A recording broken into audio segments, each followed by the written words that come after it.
What's going on, guys? I'm Tommy, and I'm coming at you with an action figure review. Today I'm going to be reviewing Hasbro the Black Series, Mace Windu, and Darth Sidious from Episode 3, Revenge of the Sith. This 2-pack here is the New York Comic-Con 2025 exclusive here in the United States, and I was able to pick this up through Hasbro Pulse on an in-stock order that dropped the same weekend as the convention. I am really excited about this set. I've been really happy the Black Series line has been really leaning into the 20th anniversary of Revenge of the Sith this year, and a lot of the major convention exclusives of the year reflecting that anniversary really adds to the hype for me. Taking a look at the packaging, the art style on the front of the box seems to be consistent with the Anakin Skywalker and Obi-Wan Kenobi 2-pack that we got for San Diego Comic-Con 2025, so I like that there's some consistency there even though the box shapes are very different from one another. Here on the front you have a nice, almost like in a gold kind of burnt color, you have the Black Series logo, and then there's this little kind of banner that kind of wraps all the way around the box. It's kind of its own sleeve,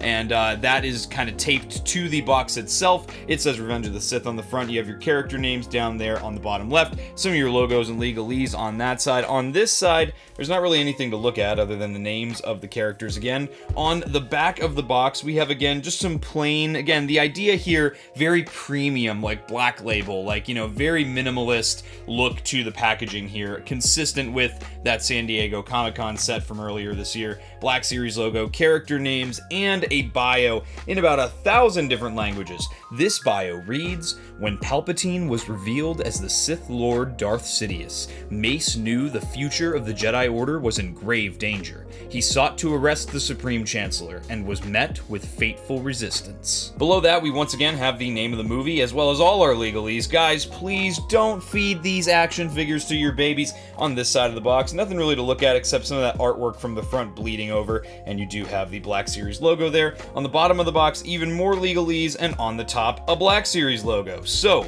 with the outer covering of the packaging covered, I'm going to cut some tape. We'll show you what's inside. Alright, so removing the banner, I've cut the tape on the top and bottom here, so we have these nice double doors that open up into a really, really cool scenescape of Palpatine's office from Revenge of the Sith. You can see we have both our figures inside the box here with some swappable expressive heads and our lightning hands for Palpatine, and of course, again, I just kind of want to really showcase the art here on the inside of those flaps. Look at that, straight from Revenge of the Sith, that nighttime Coruscant cityscape with the broken glass outside the window there. Very, very cool display for the packaging, so I'm going to get these figures opened so we can check them out. Alright, here are both of the figures out of the box. As always, guys, before we take a look at the figures, let's take a look at the accessories they come with. So a big draw for this set is that both figures come with those swappable heads. As far as Mace Windu goes, he has the more expressive head on the figure. We'll talk about that in a minute, but he does also come with a more plain expression. This is a very, very nice Samuel L. Jackson likeness, in my opinion.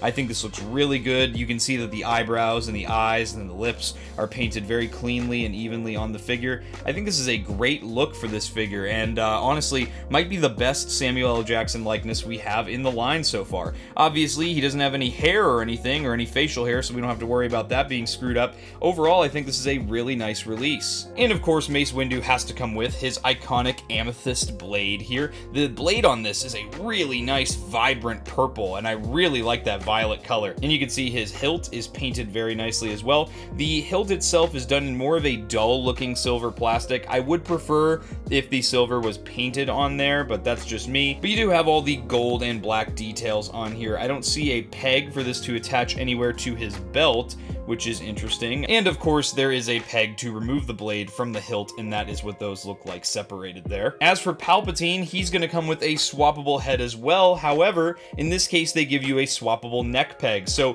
Palpatine does have his Ian McDiarmid likeness over here, pre-scarred. This is the post-scarred with a nice snarling expression. This is done really well. They did a great job with the teeth, with just the deep grooves on his forehead. This looks fantastic.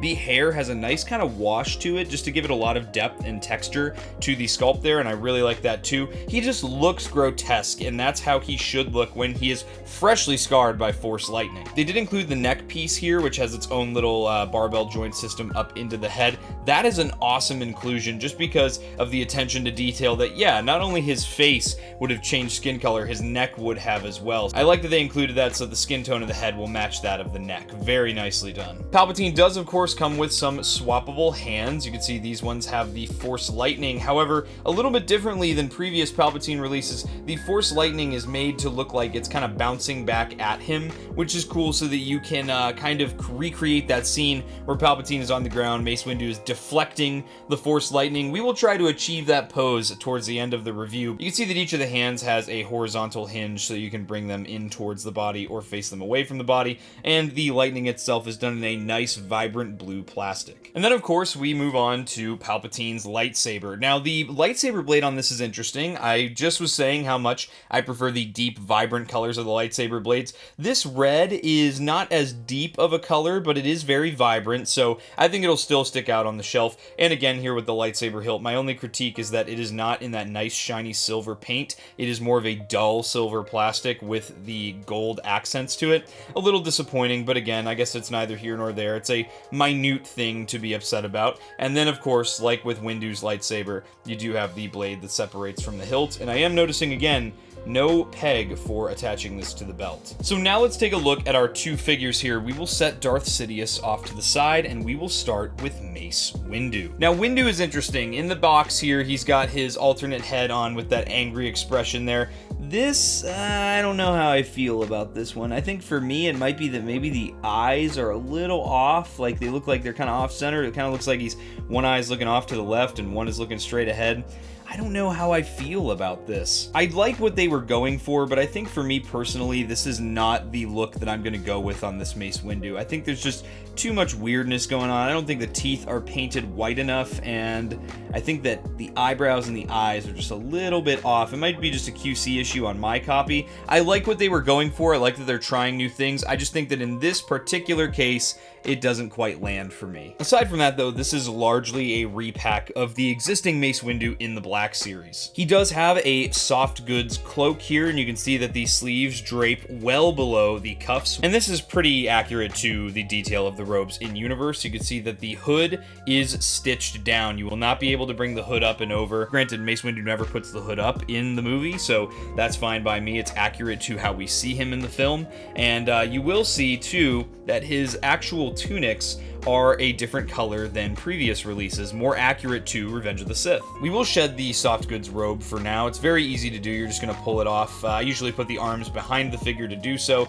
and then we are left with our base Mace Windu appearance. Mace has pretty basic detail on him. You can see that he's got the paint for the tunic that's underneath this outer Jedi tunic here, and that's fine. Lots of nice sculpted detail on this. This outer tunic is a kind of soft plastic overlay on the upper body, and then the belt and the outer tunic are all one separate overlay from the one that we have on the upper torso here. You'll see that all the food canisters are painted in that gunmetal and gold color there. The facets on the belt on the front are painted, as well as the belt buckle, and then we have the brown paint that just follows all the way along the back of the belt. The way that this is sculpted is that the back half of this overlay is one big piece, and then the front is broken up into kind of quarters here. So we shouldn't have a huge issue posing him around, because with a Jedi, we're going to want to get this guy into some more acrobatic, dynamic posing for sure. His pants are a lighter kind of off-white color, and the boots are a darker brown. Other than that, this figure is very plain in terms of painted detail, but I would say he is very accurate to what we see in the movie. Your standard Jedi robes are pretty plain, and they are clean in the movies, especially when they're on Coruscant, so I don't see a reason to give this guy a wash or anything like that. Covering Mace's articulation, you're going to notice some dated articulation as opposed to newer figures that come out out in 2025, and that's just due to this guy being a lot of reuse. I would have personally preferred that they would have updated some of the articulation on this guy to make this pack feel a little bit more enticing to people. However, I get that they can't always do that. So at the neck, we do have current articulation. We have that barbell neck with that barbell joint that goes up into the head and then another ball joint at the base of the neck. So you should get some decent range out of that. You can get Mace to look down a good amount, which is good. He can also look up, almost not at all. He does have some tilt here, and you get some right and some left. Underneath the soft plastic overlay here, we do have some butterfly joints that are hidden very well. Those do have some really nice range of motion, and even though that overlay drapes well over the shoulders, it doesn't seem to hinder the motion. You can get some good forward and back with that. He does also have a hinge and swivel at the shoulder, so the hinge is going to get you actually right up to that 90-degree mark, which is great, and there is obviously that 360-degree swivel, again, not hindered by that overlay. He has some deep cut single jointed elbows here. Those are going to get you to about the 90-degree mark. They do also swivel at the top of the elbow. And then at the wrists, we do have another hinge and swivel here. So both wrists do swivel. You have a vertical hinge on the right hand, which is for some reason sculpted as a almost like faux trigger finger hand. And then the left hand that does the same has a horizontal hinge to it. Mace has a ball joint at the waist, which is going to get you plenty of range, great for a Jedi character. And then if we move the rubbery overlay up for the lower tunic here, we do have a ball joint at the hips. And as you can see, putting this back down, those do not hinder the articulation whatsoever. That's very good. This being an older figure, he does have the cut for the thigh swivel, so you're going to have some added range there. And then we have one of my least favorite things in the Black Series right now, the pinned double jointed knees. Not a fan of this. I really wish every figure could get the update and get away from the pinned double jointed knees. They do offer a lot more range. They get you well past that 90-degree mark than the current single joints do. My problem is looking at it from the front. This is just not very visually pleasing at all. I don't like the way that this looks one bit. And then, of course, down at the ankles here, we have the forward-facing pin for rocker and a hinge, which gets you barely some forward here, and it does get you plenty of back. So overall, this is fine articulation. Definitely not up to the 2025 standards for the Black Series that they've set for themselves, but for a repacked figure, it's basically the same as previous Mace Windus, and that's fine by me. Now let's set Mace off to the side. What I'm really interested in with this set is this new Darth Sidious. Now, there's a lot of thoughts I have on this figure. Good thoughts, not so good thoughts. So let's start with something that I really like, which is this Sheev Palpatine Ian McDiarmid likeness. This is this is the first time in the Black Series we've ever gotten a pre-scarred Palpatine. I think the execution on this was great. They did a great job sculpting his receding hairline. They did a great job sculpting all his facial features. The paint is so cleanly applied. The eyes, the eyebrows, the lips, everything looks great. They really got almost like his jowls that are forming right here from his age. I think they did a great job capturing the portrait of Sheev Palpatine here. And again, you can see another wash in the hair to really bring out some of that sculpted detail, and they did just a really great job. This honestly is one of my favorite parts of this whole set, is this likeness. It looks fantastic. Now, something about this Palpatine is that they did his outer robes in a soft goods material. Now, I've seen some pushback in the Black Series community on this because you do have a lack of the detail. That's obviously a very intricately detailed outer robes here. I think for me, what I would have preferred personally would be the piece that's most detailed being the sculpted plastic in that thinner kind of, malleable plastic they've been doing for a lot of the overlays lately, and then doing the more plain underlayer as the soft goods and kind of giving collectors the best of both worlds. But the figure as is, for me, if I have to pick between soft goods and sculpted plastic, I actually tend to prefer soft goods. I am team soft goods in most cases. You'll see that up at the shoulders, the stitching is a little bit puffy to kind of represent the puffy shoulders he has in that Chancellor garment there. And these two pieces, these two colors look to be completely separated. So you could take both of these off or one of them off and switch them out if you wanted to. I'm not going to do that for this review because this is how the figure is in the movie. Now, underneath Palpatine's soft goods, it is very plain, almost no detail to note whatsoever. The body that this Palpatine is on is reused from another Black Series figure, and it is reused from the Book of Boba Fett Deluxe Luke Skywalker release. This is something I'm completely fine with. When it's undergarments that I'm not really going to see anyway on a Black Series figure, if they're covered up by overlays or soft goods or you name it, it's fine by me. The base body for this Luke Skywalker is very, very nice, so I'm more than happy to have this as the base body for this figure. The bottom of the tunic here is its own rubbery overlay. It is cut front and back, so it's in halves,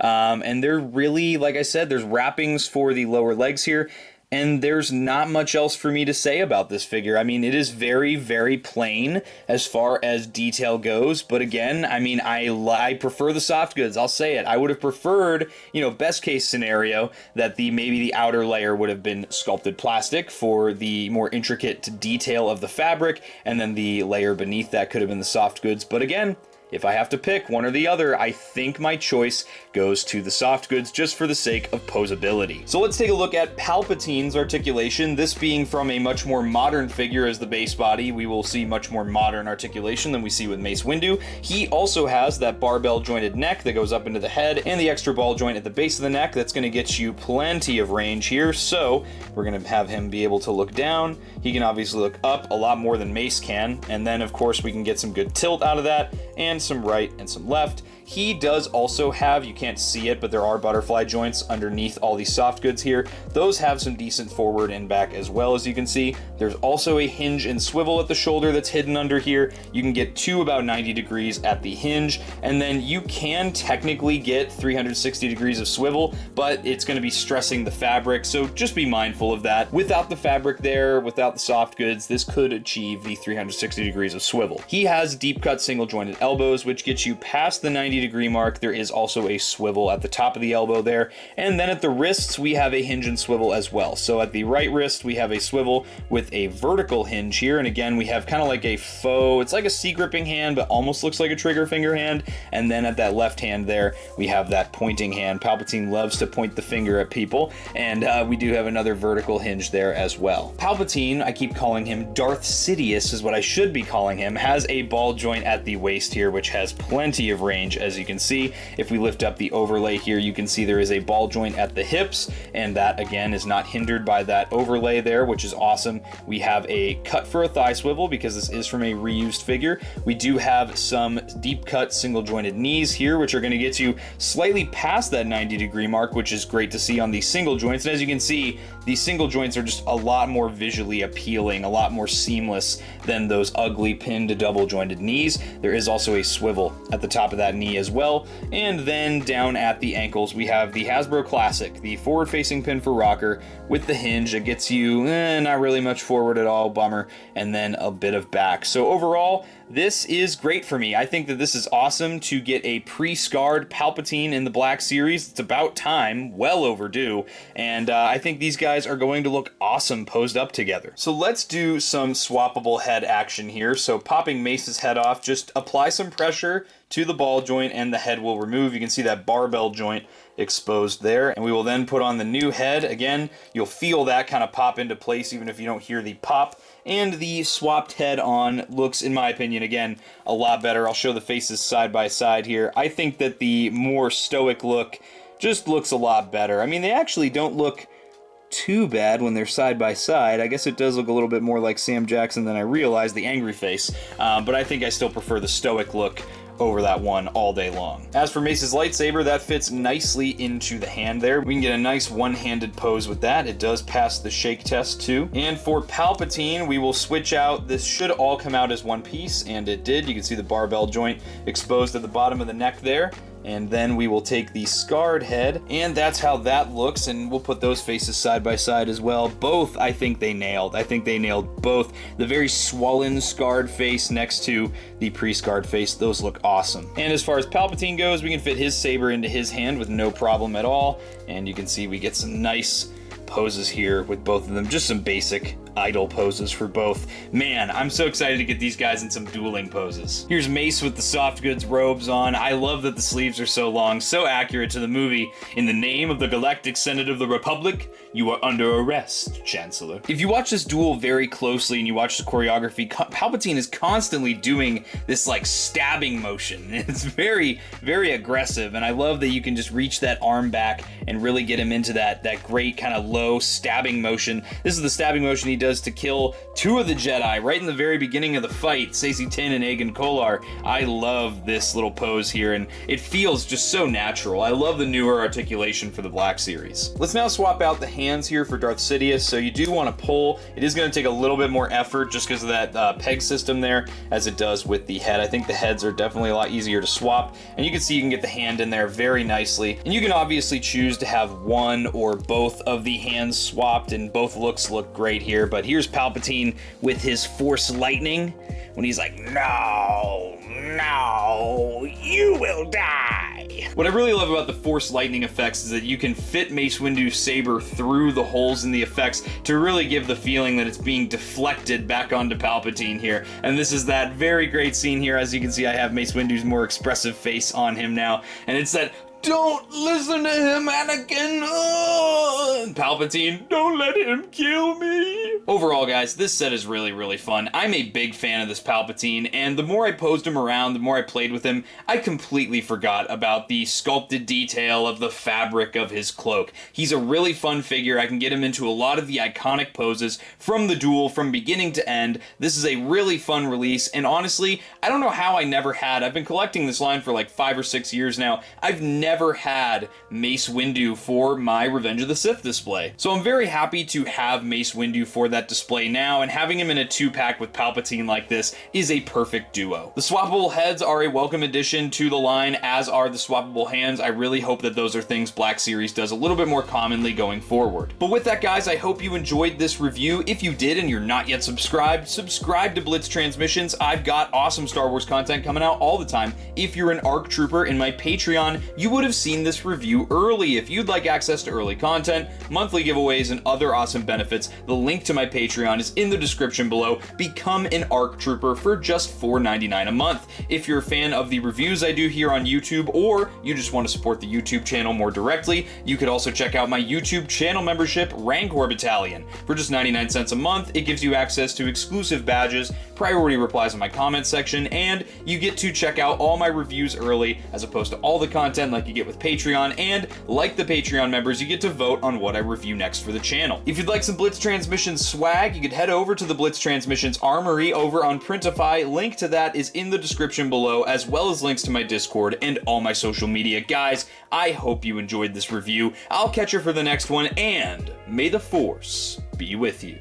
Breaking off. All units, fire at will. 1, 2, pick a target. Too many, Captain. Watch your stabilizer, Gold 6. Anybody, cover me. I got 2 vultures on my tail. Gotta hold them here. Watch your left. I can't shake them. I'm hit. Where's our reinforcements?